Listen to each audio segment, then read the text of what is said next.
Good morning. आज का slogan है अच्छे रिजल्ट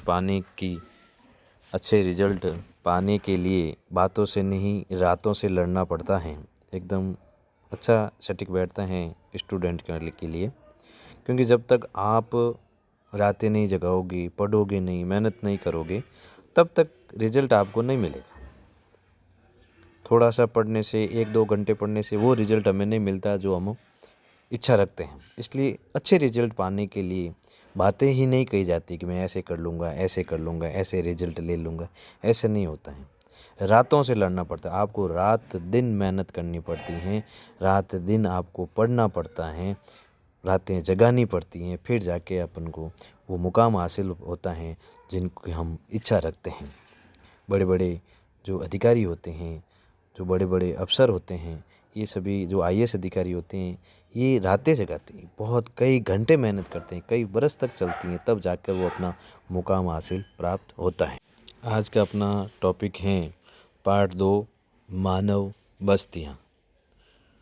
मानव बस्ती का अर्थ है किसी भी प्रकार और आकार के घरों का संकुल यानी कुल, जिसमें मनुष्य रहते हैं, अर्थात जो छोटे छोटे गांव हैं, नगर हैं, उसके अंदर एक मानव का कुल रहता है। यानी कुल का मतलब छोटी सी बस्ती, छोटे से लोग, जहाँ छोटी जनसंख्या बस्ती हैं, वो बस्ती कहलाती हैं।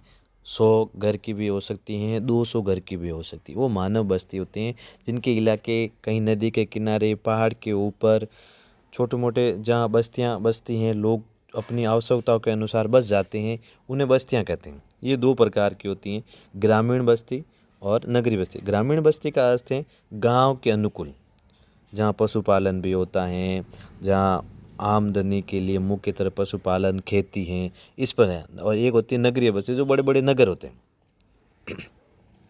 इनके जो महत्वपूर्ण क्वेश्चन है, पार्ट छोटा ही है, क्वेश्चन ज़्यादा नहीं है, तो छोटे छोटे क्वेश्चन बनेंगे इसमें। क्वेश्चन पहला है, ग्रामीण बस्तियों को मुख्य तौर पर कितने भागों में बांटा गया है, उनके नाम लिखिए। मुख्यतः 4 भागों में बांटा गया है: गुच्छित बस्ती, अर्धगुच्छित बस्ती, पल्ली बस्ती और परिक्षिप्त बस्तियाँ। नंबर 2 सवाल है, गुच्छित बस्तियाँ किसे कहते हैं और ये किन क्षेत्रों में पाई जाती हैं, इनकी क्या विशेषताएं। देखिए, जो ग्रामीण बस्तियाँ जो 4 प्रकार की होती हैं, वो कहाँ कहाँ इनके क्षेत्र हैं और इनकी क्या क्या विशेषताएं हैं, उसके बारे में आपको ज़रूर याद करना है। तीसरा क्वेश्चन है, अर्धगुच्छित बस्तियाँ किसे कहते हैं, ये किन क्षेत्रों में पाई जाती है और इनकी क्या विशेषताएं हैं। चौथा क्वेश्चन है, पल्ली बस्तियाँ किसे कहते हैं, उनकी क्या विशेषताएं और ये किन किन क्षेत्रों में पाई जाती हैं। पांचवा क्वेश्चन है, परिक्षिप्त बस्तियाँ किसे कहते हैं, उनकी विशेषता और ये भारत के किन किन क्षेत्रों में पाई जाती है। ये मुख्यतः 4 सवाल बनते हैं। इसका बड़ा सवाल भी यही बनेगा कि ग्रामीण बस्तियाँ मुख्य तौर पर कितने भागों में बांटा गया है, उनके नाम लिखिए। अगर छोटे सवाल बने तो नंबर 2, नंबर 3, नंबर 4 और नंबर 5 जैसे सवाल आपके लिए बनेंगे, जो दोनों नंबर के आएंगे। क्वेश्चन छठा है, भारतीय नगरों के प्रकार लिखिए। अब देखो, ग्रामीण बस्तियों के बारे में पूरा तरीके से होने के बाद भारतीय नगर के बारे में आते हैं। भारत के बड़े बड़े नगर है, चंडीगढ़ नगर, दिल्ली नगर, कोलकाता, बम्बई, ये सभी बड़े बड़े नगर हैं, है ना।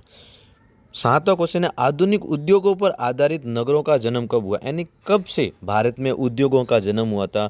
जमशेदपुर टाटा जो थी ना, वो पहले भारत की जो उद्योग था, वो जमशेदपुर जो रतन टाटा जिनकी पुत्र थे, हाल ही में उनका देहांत हुआ, ये उनके थे। तो आधुनिक उद्योगों पर आधारित जो नगर थे ना, वो कब से स्टार्ट हुए। विशिष्ट क्रियाओं, उत्पादकों और सेवाओं पर आधारित नगरों को कितने भागों में बांटा गया है। देखो, विशिष्ट क्रिया यानी कुछ न कुछ उनके उत्पादक ऐसे होंगे, उनकी सेवाएं ऐसी होगी, है ना, तो उनके आधार पर भी नगरों को कई भागों में बांटा गया है।